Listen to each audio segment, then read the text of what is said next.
Assalamu алейкум, мөхтәрәм милләттәшләр. Сез Яңа гасыр каналында авыл, андагы яшәеш һәм аграр тармакта барган үзгәрешләрне яктыртучы туган җир тапшыруын карыйсыз. Кабат сезнең белән күрешүгә шиксез шатбыз. Бүгенге чыгарылышта авылларда мал саны кими, авыл кешесенең эшлекле активлыгын ничек арттырырга, зона киңәшмәләренең чираттагысы Баулыда үтте. Ел сайын оештыру мөмкинлеген табарга, алар моңа лаек. Азнакайда сыер савучыларның осталыкларын сынадылар. Татарстан кулланучылар берлеге программаны үтәде. Авыл халкына орлыклардан соң кәбестә үрентеләре өләштеләр. Кошкорт асрау кагыйдәләре үзгәрергә мөмкин. Әлегә бу хакта фикерләшүләр бара. Бүгенге тапшыруның төп темалары әнә шулар.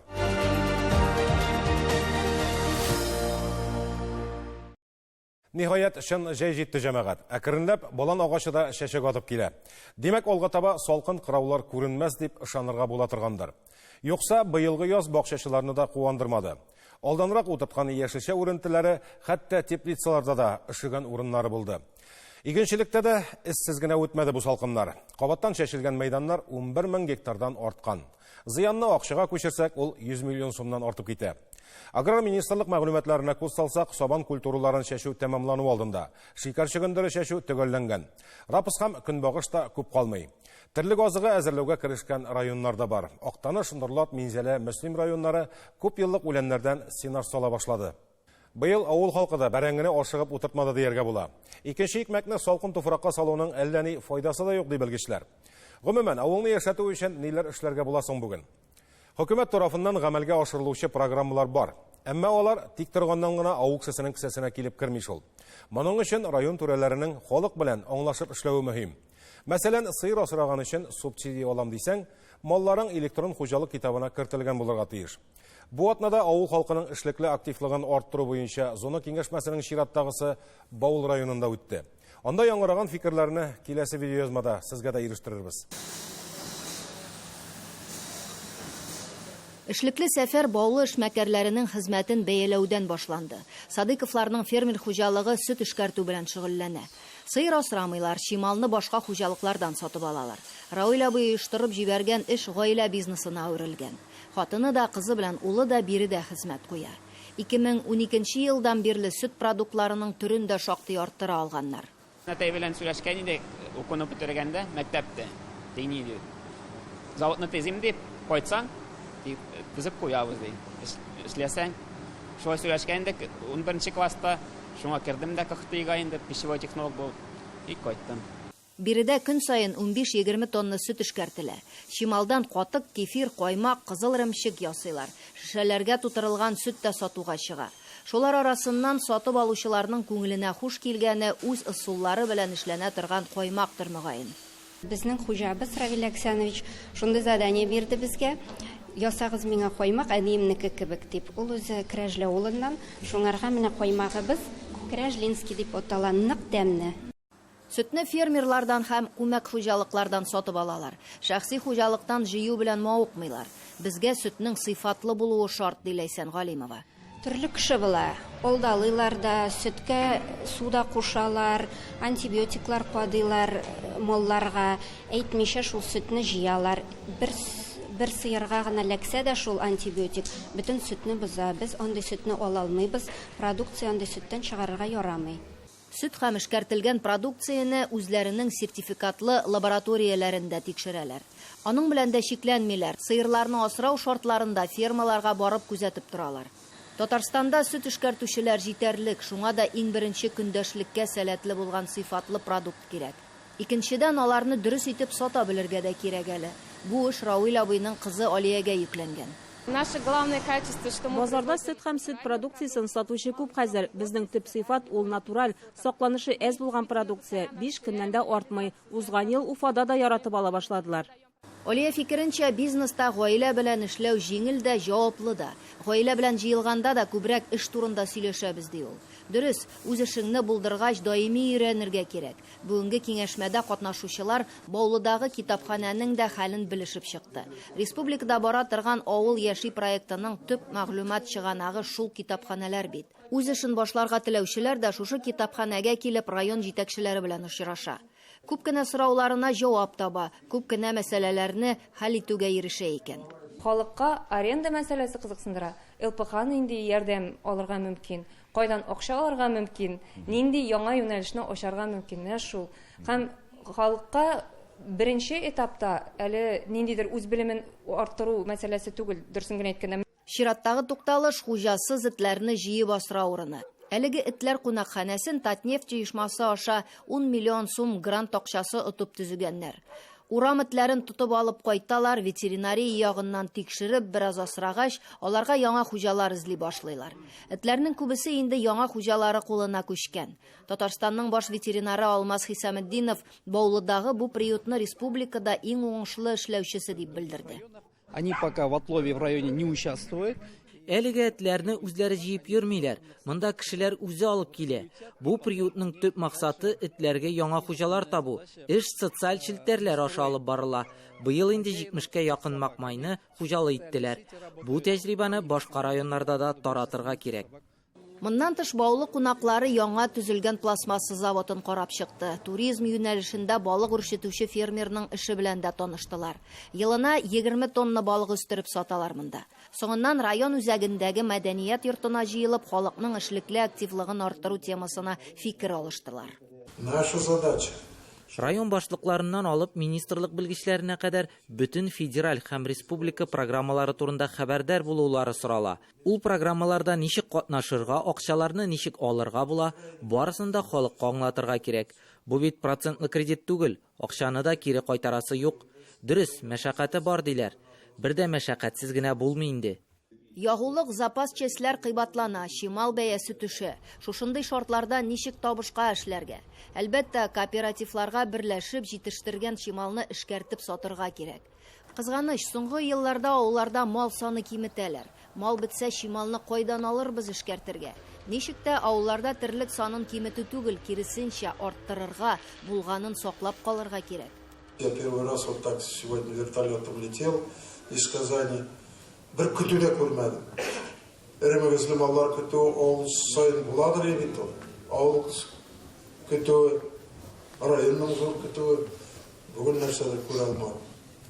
Меня успокоили, говорят, что не там летели. Не тем маршрутом вы летели. Барды. Ну дай Бог, обратно полечу другим маршрутом. Күрәсе киләр. Әлеге уңайдан аграр министр Марат Жаббаров үз чыгышында соннарга да тукталды. Дәүләт ярдәмнәре булуга карамастан, узган ел ахырына мөгезле эре терлек саны 14 мең башка кимегән. Шуның 5 меңе сыерлар. Иң күбе Мөслим районында 268 башка кимегән. Яңа Шишмә, Лениногорск районында да соннар түбән тәгәрәй. Авыл җирлекләре белән ныграк эшләргә кирәк. Терлекне электрон хуҗалык китапларында теркәүдә начар куелган. Әгәр мал теркәлмәгән икән, субсидия эләкми дигән сүз. Быел шәхси хуҗалыкларга 546 миллион сумлык ярдәм каралган. Зуррак эшкә тотынырга теләге булганнарга мәгълүмати ярдәм дә күрсәтелә. Бу эштә авыл хуҗалыгы министрлыгы каршындагы компетенциялар үзәге, фермерлар берлеге дә бизнес-планнар төзергә, кирәкле белешмәләр җыярга ярдәм итәчәк. Баулы районына килгәндә, монда халык нигездә сөтчелек, итчелек, кошчылык һәм умартачылык белән шөгыльләнә дип сөйләде район башлыгы Ильяс Гозаиров. Благодаря государственной поддержке Дәүләт ярдәмендә гаилә фермалары программасы белән 2016 елдан бирле фермерлар 80 миллион сум акча алды. Бүген районда 5 гаилә фермасы 1000 баш терлек тота. Шуларның 364-е сыер. Уртача савым 5420 килограмм. Баулы районының рельефы таулы һәм калкулыкларга бай булу сәбәпле күп җирләр иген игәргә уңайсыз. Ат һәм сарык көтүлекләре өчен урын җитәрлек. Димәк, бу юнәлештә дә эш башлап җибәрергә вакыт дигән сүз. Авыл халкына юнәлтелгән программаларның тагын берсен Татарстанның кулланучылар берлеге тормышка ашыра. Хәтерләсәгез, апрель аенда алар аз киремле күп балалы гаиләләргә 900 килограмм кишер һәм кызыл чөгендер орлыгы 30 тонна утырту суганы алып кайтып өләшкәннәр иде. Бу 2 елда хәрби операциядә катнашучыларның гаиләләренә дә өлеш чыгаралар. Бу атнада исә кабаттан 122 меңдә 700 дана кәбестә үсентеләре алып кайтып өләштеләр. Бу эш районнардагы кулланучылар җәмгыятьләре һәм авыл җирлекләре аша башкарыла. Кәбестә үрентеләре быел Әлмәт районындагы авыл дип исемләнгән авыл хуҗалыгы кооперативында үстерелгән. Кәбестә үрентеләрен республиканың 2 ноктасына кайтарганнар. Аның берсе Әлмәттә булса, икенчесе Казанда. Районнардагы кулланучылар җәмгыятьләре аларны шушыннан килеп алып китә. Рәмис Зариповка кәбестәләрне Балташка кадәр саклап алып кайту бурычы йөкләнгән. 2800 штук. Бу инде безнең кайта үзебезнең районга авыл советларына бүленә. Алып китәләр. Үзләре инде кемнәргә бирәсе, садикларга, мәктәпләргә тараталар. Алдагы вакытларда инде бар килдек, алдык сивок алып кайттык 700 кило. Шуннан 20 кило кишер ырлыгы, чигендер ырлыгы алып кайтылды. Тоже өләшенде. Быел кәбестәләрнең Ариума сортын сойлаганнар. Ул урта өлгерештәге сорт санала. Аларны өләшү өчен дә кулланучылар берлеге көннәрнең җылытуын көткән. Чөнки үсемлекләрне кичекмәстән ачык туфракка күчереп утыртырга кирәк булачак. Рассада кәбестәбезне безнең быел Әлмәт районында урнашкан сельскохозяйственный кооператив деревня дигән организация үстереп бирде. Бүгенге көндә районнар бездән алып бүген иртәгә районнар бездән алып китәләр. Алар үзләренең районнарына кайтып, авыл кешеләренә, мохтаҗ кешеләргә, беренчедән пенсионерларга, мәктәпләргә, садикларга өләшенәчәк. Бу атнада кәбестәләр ияләренә барып иреште дә инде. Сарман районы хәзерләүләр бүлегенә 3100 дәнә алып кайтканнар. Шушыннан аларны авыл җирлекләре килеп алып китә. Ни өчен дигәндә, авыл кешесенең хәлен алардан да яхшы белүче юк. Икенчедән, көзге ярминкәләр үткәрүдә дә авыл җирлекләре актив катнаша бит. Кемнең сарымсагы бар, кемнең чигендере, кишере, каз үрдәге, сөте, сөт өстесе, шуларны төяп китәбез дә сатып, сөенеп, акча күтәреп кайтабыз. Сатылып бетәме соң? Бетә бик яратып, ул әби-шәбиләр көтеп алалар инде безне. Әбиләр, бабайлар, шәһәрнең өлкәнрәк булган халкы бик яратып алалар. Рәсил апа Закирова күптән лаеклы ялда инде. Бүген тавык чыбыш асрап, бакчасында яшелчә үстереп гомер итә. Кәбестәнең иртә өлгерә торганын һәм төслесен үзе чәчеп үстергән булган. Брокколи да бик яхшы үсә аның бакчасында. Бүген менә уртача өлгерештәге кәбестә үрентеләрендә бик сөенеп кабул итте. Ел сайын миңа китереп бирәләр, алай белмим, кемгә биргәннәрен. Ничек әйбәт үсәме соң? Бик әйбәт үсә, бик. Су сипсәң, эссе көннәрдә кортларына сипсәң, бик әйбәт итеп үсә. Кортлыймы? Ныгсы көннәрдә кортлый, ә булай матур көннәр булса, әйбәт. Ә булай обрабатывать итәргә кирәк. Янурус авыл җирлегендә күп балалы гаиләләр саны 8-гә җыела. Барысы да бу программадан хәбәрдар ди Азия апа. Кешенең аздан да күңеле була. Шуңа да андый ярдәм программалары тукталмасын иде диләр. Беренчедән президент рәисебез Рөстәм Нургалиевка бик зур рәхмәт. Һәр төрле программалар, менә авыл җирлегендә безнең бөтен төрле программалар эшләп килә. Монсын инде менә Татпатрик союз председателе Шаймардан Рашат Рифкатовичка бик зур рәхмәтемне әйтәсем килә. Алга таба шулай дәвам итсеннәр, бергә рәхәтләнеп эшләргә язсын. Хәзер авыл кешесе сыер асраудан бизеп бара. Бакчадагы бәрәңгене дә бүтән яшелчәләр кысырыклап чыгарды. Инде еллар уңышлы килеп, кәбестәләрдән мул уңыш үстереп алырга язсын. Программа тукталмасын ди ярдәм алучылар. Бу программа безнең 2015 елдан бирле бара. Рәисебез Рөстәм Нургалиев тарафыннан быел да безгә 20 миллион акча бүленеп бирде. Без шул 20 миллион акчага 30 тонна суган ырлыгы, 900 килограмм чигендер ырлыгы һәм кишер ырлыгы алынды. Менә бүгенге көндә без 122 700 штук рассада кәбестәсе районнарга өләшәбез.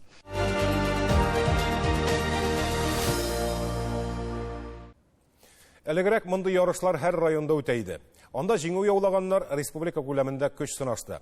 Хәзер сыер савучылар конкурсын уздырырга мөмкинлек тапкан районнар берничә генә. Азнакай районында аны онытылганнан соң кабат яңартып, 10 елдан артык үткәреп киләләр инде. Быел да бу бәйгедә район хуҗалыкларыннан 13 сыер савучы һәм 10 ясалма орлыкландыру технологы катнашты. Әлбәттә, ярышта җиңүчеләр булырга тиеш. Сыер савучылардан Диләрә Хоснуллинага, ясалма орлыкландыру технологлары арасында Альбина Захаровага тиңнәр булмады. Әмма бәйгедә катнашу үзе бер батырлык.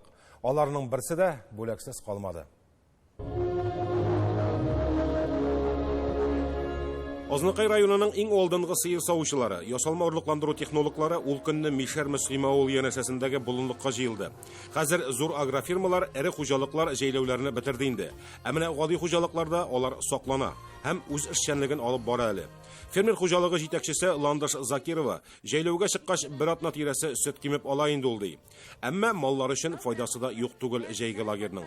Җәйге лагерның плюслары бар, монда чыккачтан себестоимость үз кыйммәтлеге әзрәк төшә. Сөтнең шуңа без көтү, бит инде менә күпчелек көтү. Күндізгі күту, кеші күту хәдіміне Алла берсе, күніне жыл тамашаса. Бүгінгі күнде былтырғы белән чагыштырганда бик яхшы бәяләр. Бүгінгі күнде 30 тәңкәгә сатабыз инде. Ислам, безнең монда безнең кооперативы Ислам, ул җыя. Аллага шөкер әйбәт, нормально шулай аңлашып кына эшлибез. Ярышларны тантаналы ачу белән бәйгедә катнашучылар эшкә дә кереште. Чөнки ярышның таләпләре җитди. Фикерләреңне тупларга каушамаска кирәк. Жюридагылар да бик җентекләп тикшерә катнашучыларны. Бүгенге бәйгегә 13 сыер савучы килгән. Ярыш кагыйдәләре буенча инде алар аппаратларын сүтеп җыярга тиеш 6 минут эчендә. Монда инде бик булган уңганнарны 3 минутта да сүтеп җыя. Монда шарт тизлектә түгел, аны дөрес итеп һәм дә инде культура производствосын күрсәтеп җыюда. Һәм дә инде соңыннан аппараты эшләвендә. Сорауларга җавап биреп, аппарат җыйганнан соң сыер савучылар төп эшкә кереште. Сыер савуның да төп таләпләре бар. Шуларның берсе генә үзгәрсә дә, ул сөтнең сыйфатында чагылыш таба ди хөкемдарлар. Конкурсантлар арасында тәҗрибәлеләре дә, әле яңа гына эшкә тотынучылары да бар. Сораулары үзенчә авыррак та, җавап бирерлек. Юк, белмәгәне юк. Аллага шөкер. Бүген бирегә хуҗалык җитәкчеләре, эшмәкәрләр белән бер рәттән хезмәт ветераннары да чакырылган иде. Гомер буе терлекчелектә көч куйган апаларны аерым бүләкләделәр. Марзия апаның да тормышы фермада терлекләр арасында узган. Менә апайым бик зур рәхмәт. Шулчаклы күңел булды. Рәхмәт. Үзегез кайда эшләгәнегез? Бик ул нык беләсе фирма. Фирмада инде сыер саудык. Төрлесе булды. Хәзерге фермаларны күргәнегез бармы соң? Хәзер эш җайлырак диләр бит инде сезгә. Хәзер җайлы да бит инде, анда менгән юк. Анда җайлы инде хәзерге икенче. Хәзер эш шартлары бүтәнчәрәк инде. Кул хезмәтен җиңеләйттеләр ди Рәйф апа. Шулай да күпме сөт сауганын исенә төшерде әле. 10 да була иде, 15 да була иде ашауга карап. Бу вакытта нәрсә ашатабыз диген соң сыерларга? Су башак? Башак бирә идек, синаж, силозлар, фураж. Фуражлар. Шулай. Яшәдек инде. Терлекчелеккә эшкә атлыгып торучылар юк дисәләр дә, бар әле килүчеләр. Ясалма орлыкландыру технологларының үз һөнәрләрен яратып башкарулары сизелеп тора. Күрсәткечләребез әйбәт әле безнең. Колхозлар арасында сынатканыбыз юк. Безнең сыерлар бит утарга туры чыга инде. Шунда карыйбыз, сораган сыерларны капатабыз. И синхронизация да була. Союз Агродан, Карамалы авылыннан. Мин 27 ел ассимилятор булып эшлим. Ел сайын шундый ярышларда катнашам. Аллага шөкер, 1-нче, 2-нче, 3-нче урыннарда алганым бар. Аллага шөкер, пенсионер булсам да эшләп йөрим әле. Әлбәттә, катнашучылар өчен җитәкчеләр дә борчылып җан атып тора. Шул арада Таллы бүләк хуҗалыгы җитәкчесе Наил Матыйгуллин белән кыр эшләре хакында да сөйләшеп алдык. Быелгы елда безнең як өчен әйбәтрәк инде, былтыр инде безнең яңгырлар әйбәт булып, көзге якта күзге культураларыбыз әйбәт кенә чыктылар. Инде менә быелгы елда инде яз көне дә әле яңгырлар явып, менә әйбәт кенә килә дибез инде. Безнең халыкта ашаган белми, тураган белә диләр. Азнакай районында мондый бәйге 10 елдан артык үткәрелеп килә инде. Аны киләчәктә дә туктатырга исәп юк ди район башлыгы Марсель Зөфәр улы. Район буенча караганда инде 230 тонна сөт безнең көнлек сөт, бер сыерга 22-23 килограмм сөт сауыла. Бик матур инвесторларыбыз эшли, хуҗалыкларыбыз эшләп килә, фермерларыбыз бик матур итеп эшне алып баралар. Һәм инде безнең өчен ул бик зур бәйрәм. Шуңа күрә без андый бәйрәмнәрне үткәрергә тиеш. Дөрестән дә бүгенге конкурс бәйрәм төсен алды. Җыр-бию, спорт уеннары да оештырдылар. Мондый ярышларның нәтиҗәсе дә бар. Узган ел Резеда Газиева сыер савучыларның республика конкурсында чемпион булды. Һәм дә инде Нижний Новгородта оештырылган Рәсәй күләмендәге конкурста 2-нче урынны яулады. Бу бик зур җиңү дип саныйбыз һәм аның белән горурланабыз. Аларга бик зур рәхмәт. Алар 365 көн елына эшлиләр, иртәнге 5-тән төнгә хәтле. Шуңа күрә без аларны хөрмәтләргә тиеш, аларга рәхмәт сүзләребезне җиткерергә тиеш. Шундый бәйгеләрне, шундый очрашуларны үткәрергә тиеш. Алар аны көтә, алар аңа лаеклы. Әлбәттә, бүген бөртеклеләр шәчелеп беткән, карабудай белән рапс кына калып бара. Игенчеләр үзләреннән торганын эшләде. Хәзер инде җәе генә матур килсен дип телиләр. Бүген әле сукачлар ярышы да үтте Азнакайда. Анысы турында киләсе тапшыруда сөйләрбез. Урамнарда казурдак, тавык чебешнең үлән кыркып йөрүе авылның бер бизәге ул. Яшерен батырын түгел, хәзер мөгезле эретерлекне киметтеләр инде. Соңғы арада төрле йогышлы авырулар чыгып туру сәбәпле кош-корт асрауга да таләпләрне катгыйлату турында сүз бара. Әгәр яңа кагыйдәләр кабул ителә калса, тавык казларны ябык режимда тоту һәм сертификаты булган азык ашатырга туры киләчәк. Авыл халкыннан бу хактагы фикерләрен Гүзәл Хөсәйнова белеште. Заманында сыйрын да тоткан, ире белән бергә үгезләр дә симерткән Фирдәүс Хәсәнова. Эре мал күп көч сорый. Бүгенге көндә Хәсәновлар кош-корт кына асрый. Анысын зур гаиләгә җитәрлек итеп үстерәләр. Тавык, күркә, үрдәк бәбкәләрен инкубаторда үзләре чыгара. Барысы бергә берничә дистәгә җыеладыр. Ишләре күп булгач, кош-кортның хезмәте дә җитәрлек. Дөрес, азыгын алып кайтырга, карашырга балалары, оныклары булыша. Хәсәновларның кош-кортлары башкаларныкы кебек урам буйлап та йөрми, кеше бакчасына да керми. Аларга бакча почмагында махсус урын булдырылган. Мәйданчыкны уратып алганнар. Тавыклар кышны җылы абзарда үткәрә. Тавыклар, алар гомумән кошларның группасы, собиратели дип аталалар. Җыючылар или икенче төрле алар тырманып аяклары белән җирдә, туфракта булган бүҗәкләрне, бөртекләрне, төрле үсемлекләрне асаучы төркемнәргә керә. Шуңа күрә аларга менә табигатьтә булу, җирдә булу бик кирәкле. Гаиләсен тәмле сәламәтлеккә файдалы кош ите белән тәэмин итү өчен үстерә аларны Фирдәүс ханым. Ә менә Татьяна Печерская гаиләсеннән артканын сатырга да алып чыга. Алар Казан читендә үз йортлары белән яши. Курочки у меня разные есть эти. Ну вот китайские черные курочки. Они небольшие, но они вот почти каждый день несутся. Менә бу зәңгәр йомыркаларны шул кара Кытай тавыклары сала икән. Башка тавык йомыркалары белән чагыштырганда, мондый күкәйләрнең агына караганда сарысы зуррак ди. Тавыкларының саны әллә ни күп тә түгел, 15 кенә бөртек. У нас закрытая сетка вот так. Сверху у нас коршун летает. Бүгенге көндә карала торган яңа ветеринария кагыйдәләре турында хуҗабикәләр әле ишетмәгән икән. Әгәр бу кагыйдәләр гамәлгә ашса, 5 тавыгы булган авылы кешесеме ул, яки меңләгән каз асраучы фермермы, кагыйдәләр бер үк, ягъни уртак булачак. Мәсәлән, кош-корт өчен ябык торак, карантин бүлмәсе, изолятор, дәвалау урыны, тирес саклау һәм аерым азык склады булырга тиеш. Яңа кагыйдәләр кабул ителгән очракта кош-кортыңа азык калдыклары бакчаңда үскән бәрәңге, кабак, ашлык бөртеге ашата алмыйсың. Буларны махсус сертификаты булган комби азыгы алыштырачак. Анысын сатып алырга мәҗбүр буласың. Яңа кагыйдәләрнең иң төп таләбе кош-кортларның иректә йөрүе тыела. Бу бөтенләй шәхси хуҗалыкны бетерү, фермерлык хуҗалыкларын бетерү дип аңлыйм.